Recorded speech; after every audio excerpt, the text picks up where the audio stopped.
Are you not willing to put up with a hefty mortgage anymore? Are you not willing to put up with a mess all the time because you have so much stuff? What are you not willing to put up with? And those are the things I want you to prioritize to do first.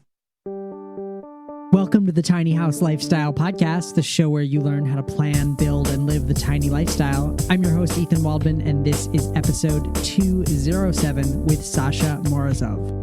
My guest, Sasha Morozov, thinks that work-life balance is BS, and I agree with her. Sasha is a former executive who holds a master's degree in social work and is the founder of Sasha X Home. And in this conversation, we talk about work-life balance, how you can make a home fit your lifestyle, how to create creative habits and routines or systems to make your life more productive, and really with the goal of helping you move towards what you want. And Sasha has a lot of energy and is very enthusiastic about this topic, so I think you're going to enjoy the conversation. I hope you stick around. I'd like to tell you about the sponsor of today's episode, Precision Temp. Precision Temp is making one product to solve two issues that I know everyone deals with: running out of hot water and heating your tiny house or schoolie. Precision Temp has made the amazing Twin Temp Junior propane tankless water heater, which provides unlimited hot water for your tiny house and hydronic heating. This means you get warm, heated floors so there are no cold spots. It's designed specifically for tiny houses and features whisper quiet operation as well as high efficiency. If you want more information on how Precision Temp can make tiny living easier and more comfortable, visit precisiontemp.com. While you're there, use the coupon code THLP for $50 off any Precision Temp unit plus free shipping. That website again is precisiontemp.com, coupon code THLP for $50 off any Precision Temp unit plus free shipping. Thank you so much to Precision Temp for sponsoring our show.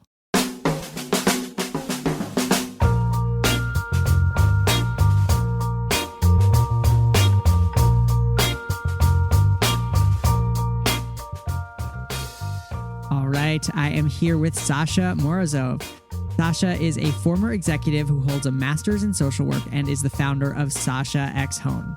When Sasha isn't chasing after her two sons, she now utilizes her clinical skills to coach women who are killing it at work but feel like they are failing at home to have more time, less clutter, and systems for a peaceful life. Sasha believes that working moms are exceptional humans who are skilled, devoted, and unstoppable. Sasha is an avid minimalist, productivity master, and obsessed with organizing and designing people's lives. Sasha Morozov, welcome to the show. Woo! Thanks so much for having me. Yeah, thanks for being here. I love your energy, and I'm excited to kind of dig in on a whole bunch of different topics there in your bio. But first, I was hoping maybe you could tell us your story. It sounds like you kind of went through a bit of a transformation from executive to social worker. And can you tell us about that? Absolutely. So look, I feel like I was always one of the lucky ones where I was in a job in a career field that I love. But guess what? After I had like the best time in my 20s. I traveled. I had like no responsibilities, which many people feel that way in their 20s, hopefully. Uh-huh. And then by the time I got married, by the time I had kids, by the time we had a mortgage, all of the kind of stuff, life felt heavy. Yeah. It felt heavy. And you know what? Everyone I was talking to, they're like, well, that's just how it is. And I was like, well, that shouldn't be just how it is. Just like listeners that are living in tiny homes probably made the decision along the way of recognizing, like, why is a crazy mortgage okay for everybody else? Why is having excessive stuff and having like a 3,000 square foot house the norm, right? Like, there's different ways to do that. And that's really where things came together for me as well, which is the fact of just like, why? If I'm not the one enjoying life, when I feel like my husband and I have worked our way up in a career, we're, financially stable, we have lots of friends and family that support us, but we're not getting to enjoy life. Who's enjoying life? Right. So that's really where the less is more, which is kind of my motto, really comes in. And we started to have less. We also started to travel more, and we grew so much more as a family. I've never had better relationships with my kids as I do now. So that's kind of where I'm at. And I transitioned into even pushing myself further, which is having my own business, instead of doing the 9 to 5. Mm-hmm. I was running a great organization. And then I said, wait a minute, I could do this on my own. I could actually do the passion that I love, which is helping other working moms discover and go through a process so that they can live more fulfilling lives, so that they can stop living life and being mediocre. Yeah. And so there's so much there that I want to get into, because there are many working moms who are either living tiny or wanting to live tiny.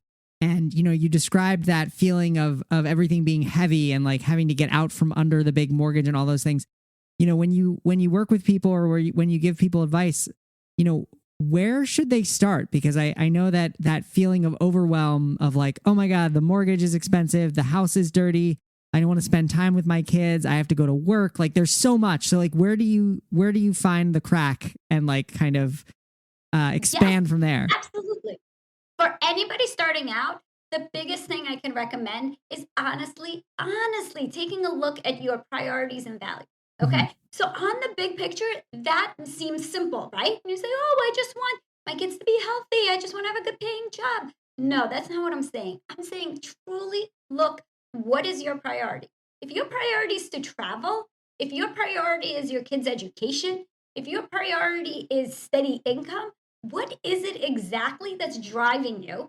Because when you figure that out, then you're able to have that as a compass for all of the other decisions. So if you're feeling that, the most important thing is that I feel financial freedom, which I'm sure a lot of tiny home folks feel, hopefully, right? Hopefully. Yeah. And if your priority is just to enjoy and have fun, that's kind of what I looked at, as that I want to just have more fun. So what do I not want? I don't want to spend hours cleaning my house. What do I not want? I don't want to have constant fights with my partner and my kids about chores or things like that. That's what I don't want. So that's easy. So anything leading me in that direction, I'm out. Yeah. Anything of where I'm seeing different experiences, friends doing stuff, I want to be in there. And part of that, what I've seen, especially as we get older, it's a little bit harder to make friends. You have to actually put yourself out there. But at the same time, if you have that compass of, I just want to have fun, I want to live free, then you got to find that community that's also doing that as well, because that's how you get inspired and get actually to the next step. So that holds you, not even just holds you accountable, but that you see that it's possible. Like listening to this podcast, if you're thinking about living tiny, anything like that, you're seeing it slowly seeping in of how it can be possible. Got it. Yeah. And it sounds like you maybe help people implement systems that will help them maybe have a little bit more free time, or manage some of those things a little bit better so that they can achieve less. Because it's like, it almost feels like sometimes you have to do more, or like in order to achieve less, if that makes sense. Yes. I try to get rid of the noise. That's kind of how I look at it. I try to really get rid of the noise. I try to get rid of the expectations, and I try to get rid of that guilt. Especially if you're a mom, there's a lot of mom guilt out there. Even if you're not a mom, even if you're not a woman, guess what? There's always people you see and you're thinking in back of your head, oh, well, I want to be like them, or they have everything, and all of this stuff. So when you see that, my tip for you is not just the surface level of like, I want to be them, or I want what they have. Why? Go deep. Look, go a level deeper than that, and think about, what is it about them? Okay. Is it that they dress up every time you see them, no matter if you saw them at 6 a.m. or 6 p.m. and you're really attracted to the fact that, wow, they can really put themselves together, and I'm just in sweatpants all day. I love to live in sweatpants all day, okay? So when I see somebody else, I'm like, I cheer you on, girl, okay? If you are like done with your hair and makeup by like 7 a.m., I'm impressed. I'm not jealous. But if somebody else is triggered by something like that, what is it? Somebody's driving a flashy car, or somebody just, lives the life that you want. What is it? What is it about that life that you're most attracted to? Yeah. So going towards what you want. and away from what you don't want. I mean, it sounds very simple when I say it back to you, but there's definitely a lot to that. Yes, it's a lot of self-reflection. Yeah. Okay. Especially if you're living tiny, you have already started to make those transitions. A lot of people anyway, don't just wake up and live tiny. They're Right. making active choices for them. And that choice didn't happen overnight as well. Is that you take time to prepare, you think about, and you most of the time you're downsizing. So you're already going through this like evaluation Yeah. phase. Yeah. And I would say that most of my listeners are probably thinking about going tiny. They're dreaming about it, and they're in some part of that journey. But and I know I do have listeners who do live tiny, but I would say the majority of them are on the other side of that. They're hoping this is something that they want to move towards, that is their dream for their lifestyle. Yes. And what I say to that is amazing. Okay. Don't beat yourself up if you're not there yet. Number one. Okay. Number two is the fact that you recognize this is what you want. You're already on your way there. What's the next small step that you can take to make it happen? And what's the next small step from that? Even just going through your closet, even just Googling things online. Mm-hmm. That might be where you're at, of just like, okay, well, what does it really look like? Where would I want to be? What kind of tiny home would I want? Where would I, all of that. Those are tiny steps. So pat yourself on the back for the fact that you are already, if you're listening to this, you're already doing some of those tiny steps and they'll add up, right? Yeah. And maybe you do need somebody that you can talk to just to plan it out. Maybe you need somebody that will just guide you or be a mentor or who has done it. But recognizing what is it that you need to get you to the next step. Because once you're there, you look back and I promise you, you'll say, oh, that wasn't as bad as I thought. Mm-hmm. Think about it. How many times do we do something and then afterwards we're like, oh, I totally procrastinated on that. But at the end of the day, it wasn't that bad. Yeah, totally. And we were chatting a little bit before we started rolling, and I kind of shared that, a lot of us who are either dreaming of living tiny or on our way to doing it, a big reason is that financial freedom, because we want to work less and kind of live more. And so you've kind of put out there that you hate the term work-life balance. And so what do you like to do instead, or how do you like to frame that instead? Yes, thank you for bringing that up. Okay, so let me tell you, when I think about work-life balance, I have this like mental picture of somebody, and they have like these balls in the air, and then one ball goes up, then the next ball, then the next ball, and each ball is maybe like home, work, kids, chores, cleaning, I don't know, whatever, right? And it's just this constant game of like going, going, and going. To me, that doesn't work because we're not robots. We're not just automatically, okay, here's the 9 to 5, and I'm done with work at 5 every day, and that's it. And I only, have this much time, whatever.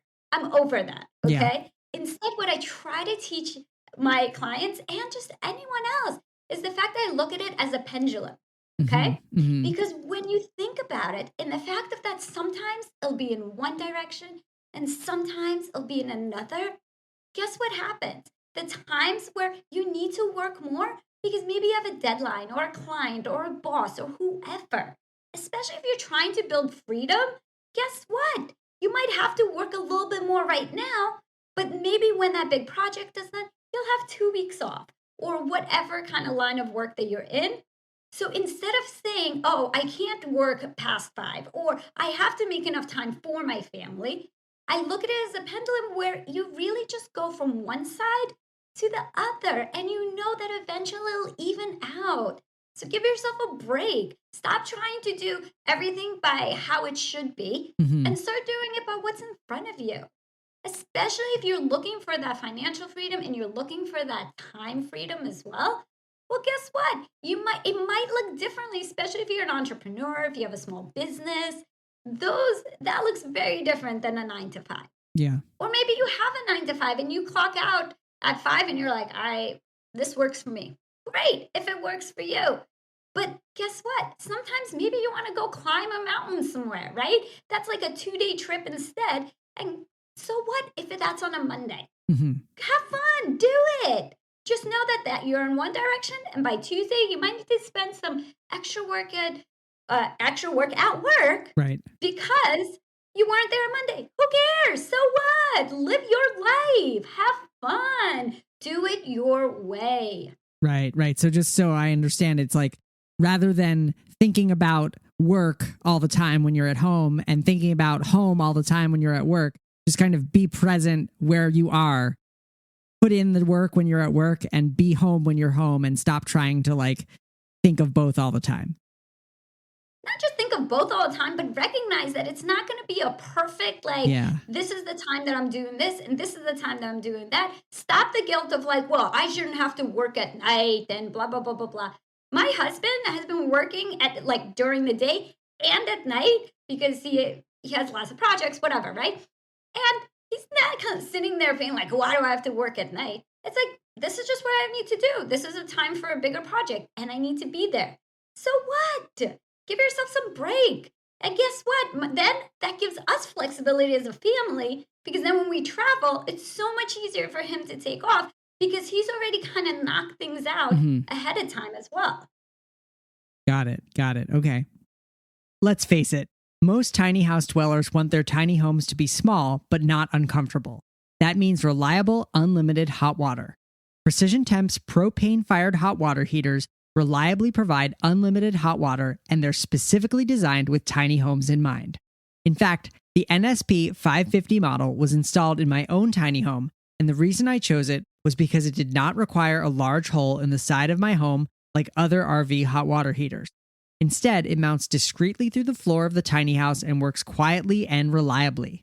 Right now, Precision Temp is offering $50 off any unit plus free shipping when you use the coupon code THLP.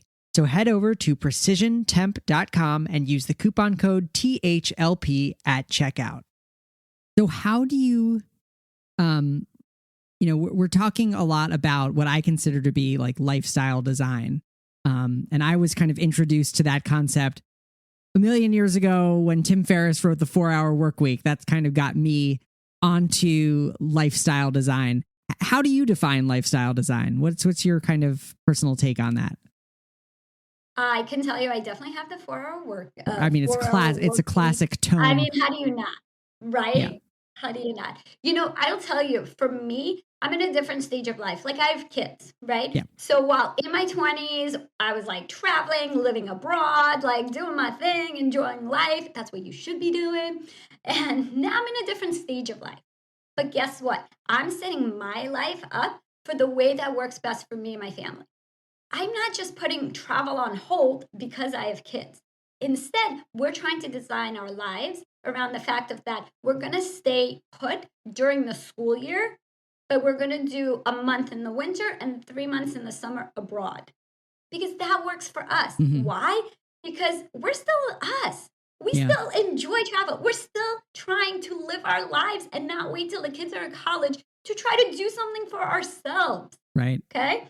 So for me, lifestyle design is really like, okay, yes, it may not be, like this ideal, because my husband and I both have flexible jobs that we could work, quote unquote, anywhere, Mm-hmm. But if we were in our 20s, we would. But that's Right. just not the stage of life that we're at right now. However, how is it that we're taking our passion for that, like financial freedom, that travel, all of that, and building it around the fact of, look, it really makes sense for our kids, again, for our kids' personalities, for them to stay put in one school for a whole year versus homeschool, right? So for us, that makes sense. Right. But we're building our life around that. That's like kind of the foundation Mm-hmm. of where we're like, okay, this is our must. Our kids must be in one school during the school year. Right. And then just kind of building upon that as well, Yeah. Very cool. You seem like you're really into kind of systems and habits and routines. Do you have a framework or a way that you like to look at creating new habits and routines so that they work? Yes. Okay, so let me tell you, one of the biggest things I see when it comes to habits is not the fact that we may not want to. Like, think about a person that wakes up and is like, I'm going to lose 20 pounds today. Mm-hmm. Okay? Today. Why do people today? Well, okay, maybe not today. Like, today I'm going to start. I'm going to start. Good point. Today I'm going to start losing the 20 pounds. But then what happens a week later? They give up, okay? Why does that happen all the time? To me, that happens because you don't have the foundation in place. Your why is not strong enough. Your core of why you're doing this is not strong enough. If your why is, I just want to look better, okay, well, maybe that's enough of a pusher for some, but that's not going to be enough of a push for most people. So in terms of when you're, instead of jumping into a habit, I want you to first figure out what is your why. Why is this so important? And is it important enough that you're willing to sacrifice other things? Because if it's not at that point, that's okay. It's just not the right time for that right now. So why waste your breath? Instead, I want you to figure out what are you not willing to put up with anymore? Just like if you're thinking about downsizing, are you not willing to put up with the hefty mortgage anymore? Are you not willing to put up with, all a mess all the time because you have so much stuff? What are you not willing to put up with? And what is your tipping point? And those are the things I want you to prioritize to do first, okay? And when you get the hang of that, then you can work on the smaller habits. However, one of the things I will always say is the fact when it comes to habits, most people think about restricting themselves. Most people think, I should do less social media. I'm going to go to bed earlier and all of this good stuff, right? What I say is, what are 3 positive things that you enjoy doing, okay? Maybe you love reading a book. Maybe you love yoga. Maybe you love hiking, whatever it is, okay? And instead, I want you to think of a time next week for 1 hour, okay? And calendar it as this is what I'm going to do, okay? And the reason I say 3 instead of 1 is it goes back to kind of the whole philosophy of balance, which is the fact that we're not robots. So you may love yoga, but you may not be super interested to do yoga every single Thursday at 1 p.m., right? Maybe one Thursday you want to do yoga, but the next Thursday you don't. And what I'm saying is that's okay. But I don't want you to miss that hour just because you're not in the mood to do yoga. Maybe you're in the mood to meditate instead that hour. Maybe you're in the mood to do something a little more active that hour. I want you to instead have a block of 1 hour and you have 3 to 5 options. I usually don't ask people to have more than 5 options ever because then we just get into indecisiveness. Yeah. We have too many options. But if we have 3 to 5, we have a block of time, then we feel a little bit more of control of where we have those options, but that block of time is still dedicated for us. So focus on the positive, do something for yourself, and get into that habit. It doesn't mean that it needs to be, I'm going to journal every night, I'm going to, lose the 20 pounds, whatever it is. Start with the positive. And then if you're succeeding at that, add more positive things, more options that you would like. So maybe one day if you want to be do more healthy eating, right? You have a few options about healthy eating, but give yourself some options because the more we try to restrict ourselves, the more we make it harder for ourselves. The more we say I'm going gluten-free all of a sudden, right? The more we want bread that day. Come on. Let's think about the positives and make sure we have limited choices and a block of time to do it in. Yeah, and that's kind of making me think a little bit of when I was building my tiny house, which now it's coming on 10 years. But I remember that I would really feel guilty because the project was dragging on. It took way longer than I thought it was going to. And anytime I did something that was just recreation, like going for a bike ride or going skiing, I kind of felt this guilt that this is time that I should have been working on my tiny house, or anything that I do that isn't working on the tiny house is delaying this end goal even more. And it sounds like you might have a different take on that. Oh my gosh, absolutely. Again, we're not robots, okay? Yeah. If we were robots, guess what? You'd be a factory making tiny houses. Right? Instead, we're creative people. And building is a way of creative rest, but there are 7 different types of rest as well. And when we just do something all the time, you may have the best career, you may love what you do. That doesn't mean that once in a while you're You're not allowed to just be like, I don't feel like getting up. Yeah. Right? Like, oh, I don't feel like doing this podcast today. Right? Like, even though this is amazing, so what? We all have good days. We all have bad days. Give yourself a break. And that's why I'm so passionate about the fact that if you have, again, a few options and you understand yourself and what will make you feel better, instead of just restricting yourself, putting more limitations on yourself, you'll end up getting to where you want to be a lot faster. I'm so over the like, you can't do this, you shouldn't be doing that. As long as you're safe, okay? I'm not saying go crazy. Don't go skydiving without a parachute here, people, okay? And be like, Sasha told me. No. However, I do feel like we put a lot of stuff on our own shoulders that we just don't need to. And we should be starting to kind of figure out, how do we get out of that? How do we make small steps and get out of this fog so we could just hang out in the daytime, in the sunlight? Yeah. Yeah. I like that. I like how you seem like you really use imagery, and I don't know if metaphor is the right word, but imagery to kind of drive these points home. And I think that that's really helpful for people, that vision of hanging out in the daytime instead of in the fog. Yes. Yes. And if it rains once in a while, that's okay too. Yeah. It rains in my world once in a while too. Yeah. Trust me, especially if you have kids. Holy moly. They're a lot, right? Yeah. And I'll tell you a story. Years ago, when like the tiny houses really started to come out, I tried to convince my husband. I'm like, but think about the possibilities. He was like, not for us. I'm like, okay, fine. But when we travel, with our two kids, we've stayed in like smaller places, especially when you travel abroad. Like, places are not huge, like Europe looks very different than the US of owning a home. Mm-hmm. And I can tell you, honestly, just from personal experience, it was so much easier in so many different ways of being in such a smaller place with kids.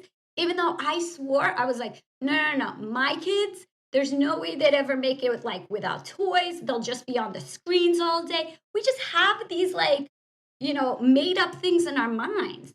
Yeah. But instead, we spend so much more time outdoors, okay? Because they didn't have all their toys. We brought Legos and we brought like coloring books. That's it. Mm-hmm. And they played with them. But at home, when we have all more options, they're telling me they're bored and they don't have anything to play with all the time. So again, it's just the stories that we tell ourselves, especially when it comes to, can we live with less? Yeah. And another way to look at it, and I usually say this for like career advice, because I see a lot of women not taking the leap of like, quote unquote, lean in and all of like asking for more, is just the fact of like, what can you get away with? Can you get away with less stuff? Can you get away with asking for more? Can you get away with asking for a bigger role in, a company or a project or whatever it is? Can you get away with just living less? Right? So that's another way, I think, for women especially, it allows them to kind of think in a different way. Yeah.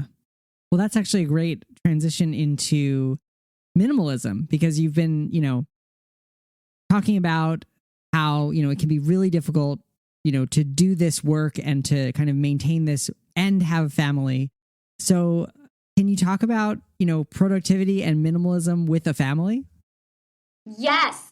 One of the biggest things I will say is, please try to not get rid of your partner or your kids' stuff without them knowing. Okay, so that's like my number one thing, because people always say, okay, so when the kids go to school, I'll just like empty their bins. I'm like, oh my God, trauma. The kid's going to come home and be so sad. Okay. Yeah.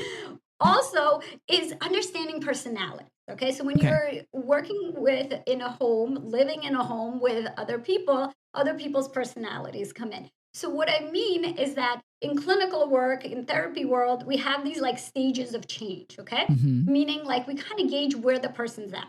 So you may be ready like, oh my gosh, I'm so ready to get rid of my closet. I'm so ready to do this, and that. Yep. But your partner and kids may not be there, okay? That doesn't mean that you give up.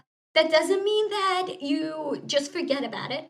It just means you need to look at it differently. Yep. You need to think of different strategies to help them understand the value, okay? me telling my kid that he should get rid of his toys because, it creates more freedom and space and well-being is not going to work. Okay?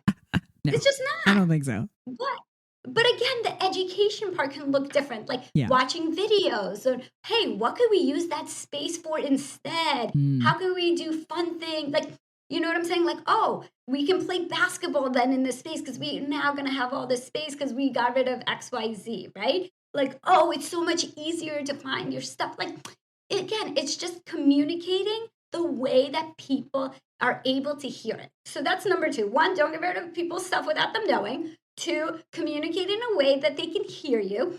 And 3 is, again, it's all about steps. All right. I don't know about you, but this is the thing that I've seen a lot. Okay. Which is like Marie Kondo and everything. And like you throw everything in the middle of the room. You either love it or hate it, and that's it. And that works for some, and that's amazing. But again, I feel empowered when I have choices. So I'm going to give you guys a few ideas for different choices rather than doing that. Okay. So 1 is a timer. Okay. 1 is you go through your closet, a kitchen, a drawer, whatever it looks like with a timer. Again, people work differently. Some people like the feel of pressure. They know they're like last minute people, those people that like get something by the deadline of like 11:59. Okay. You're one of those people, having a timer might work of like set 10 minutes aside, 20 minutes, whatever your comfort zone is. Okay. No more than like 25 minutes, but hey, Okay. set it aside, go through stuff and just be like, oh yeah, don't even take it out. Just look, open the drawer, be like, yes, this is a yes, this is a no, this is a yes, this is a no. Right? Some people's minds just need like less options. But again, some other people are super attached to stuff. Okay. So what do we do for the people that everything is sentimental? Everything is like, nope, I need 10 of these t-shirts that are exact same thing. And you're like, this makes no sense. So for those, a tip that I can share is the fact of, this might not be the quickest way. However, look at your closet, take a look. I mean, there's the backwards hanger trick, which is like you put all your clothes on one way of the hanger. And if you use it, then you change the hanger way. And then you can see after a little while how many things you actually wear and how many things you don't. But let's talk about just general stuff that you're attached to, which is the fact of because there's so many things we feel we're attached to, but we don't actually use. Okay. Yeah. So take a box, go pick a room, many rooms, however you want to do it, and put all that stuff that's like a maybe. Okay. Because that's where we kind of get lost, is in the maybe. Like, maybe I could use this. Maybe when summer comes around, I'll wear this, right? Put all those maybes in a box and figure out a date, whatever you feel comfortable, either 3 months or 6 months from now. Put that date on it and see what happens. Put it in another space and see what happens. Do you actually think about any of those items? Do you actually look at those things? Put a calendar invite for that date in your phone for a reminder, because I'm telling you, it'll be a lot easier to let go, especially if those maybes 6 months, 3 months down the line, when you see, oh, I haven't touched anything in that box. I've used one thing from that box, but hey, I really haven't used it. So that's also another kind of quick tip on that as well. Got it. Those are great tips. Thank you for sharing those. This has been such a fun chat. One thing that I like to ask all of my guests is, what are 2 or 3 books or resources? They could be people, YouTube channels, books, blogs, anything that have influenced you or helped you along on your journey that you'd like to recommend to our listeners. Oh my gosh. So I have a 4-step system that I walk people through: self, home, relationships, and habits. So I'll give you a book from each one, which is kind of like my thing. Cool. So first is You Are a Badass by Jen Sincero. I'm telling you, that is a classic. Okay. That's hands down classic. Yep. And then for the home part, it's the Happiness Project. Okay. And it's a woman who really just spends like a year at home and kind of going through some of the things and seeing her journey. I loved it. And then one for relationships is called Fair Play. So if you are with a partner and you want to just kind of figure out how to better communicate, what are some strategies, Fair Play is great. And then the Atomic Habits for habits is really kind of like 4 resources right there. That's awesome. Well, thank you so much. And it sounds like you also have kind of some resources of your own. I believe there's a 5 steps to coming home happy from work, which I'll link to from the show notes page. Sasha Morozov, thank you so much for being a guest on the show today. Absolutely. Thank you so much for having me. This was amazing. Thank you so much to Sasha Morozov for being a guest on the show today. You can find the show notes at thetinyhouse.net/207. There you will find a complete transcript of this episode, as well as the books and resources that Sasha generously shared with us. And while you're there, consider sharing this episode with a friend. We are always looking for new listeners, and a personal recommendation is the best way for the Tiny House Lifestyle Podcast to reach someone. So share this show on social media, share it in an email, share it however you want. I appreciate your help with that. And as always, I am your host, Ethan Waldman, and I'll be back next week with another episode of the Tiny House Lifestyle Podcast.